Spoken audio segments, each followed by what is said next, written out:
My name is Simon Schur, and welcome to my tutorial on stances. Stances are the foundation on which we build all of our other techniques. So if your stances aren't correct, then all of the other techniques will be starting from a flawed base, and so will be less stable, less powerful, and less effective. All stances share several common elements. Number one, you want your back straight. That way your body will be centered over your stance. Number two, your knees, if bent, should be bent at a 120-degree angle. Not more, not less. If the leg is straight, then it's straight. If it's bent at 120. That's the ideal angle for any joint in the human body. You should have your shoulders relaxed, never be tensed up. You should have your abdomen tight and secure, centered. Your weight distribution should be correct for the stance that you're in. Your facing needs to be correct, whether you're full facing, quarter facing, or side facing. Now let's talk about the L stance. The back foot should be sideways from the pinky toe, like the lower letter L, like if your back leg against a wall. The back knee should be bent at 120 degrees and turned out, so the knee is just over the big toe. You should be sitting backwards, so 70% of your weight is on that back leg, and your rear is right on top of the line of your knee. Your shoulder should also be on that back line. So if you put your back foot against a wall, your hip against the wall, your knee against the wall, and your shoulder against the wall, that line is straight. The other foot, the pinky toe, should be pointing directly in the direction you're going, perpendicular to the back foot. The heels should be overlapping.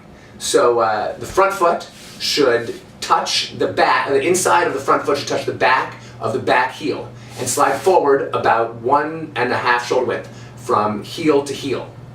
Both knees are bent, the front leg is also bent at 120, though it only has 30% of your weight on it. And like I said, the pinky toe is pointing straight ahead. Your hips can either be side facing or quarter facing. You can't go full facing, or else your back knee will start to turn in. You want both knees pressed outward, not falling inward. The advantages of an L stance are many.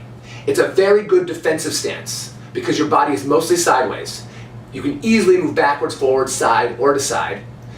But if you get hit in an L stance, it's easy to get knocked backward. So you're going to be unable to offer great resistance in an L stance.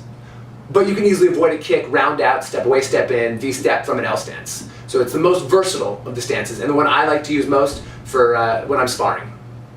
It's really easy to use lead leg kicks, and with a small shift, it's not too difficult to do turning kicks. Turning kicks are easier from a front stance, but an L stance, you can do turning kicks as well, and spinning kicks.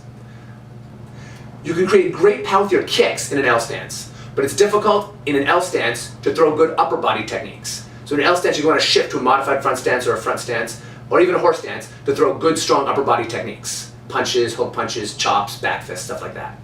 Thank you very much for watching my stances tutorial. Please don't forget to share, comment, like, and subscribe. Check out the other videos on my YouTube channel.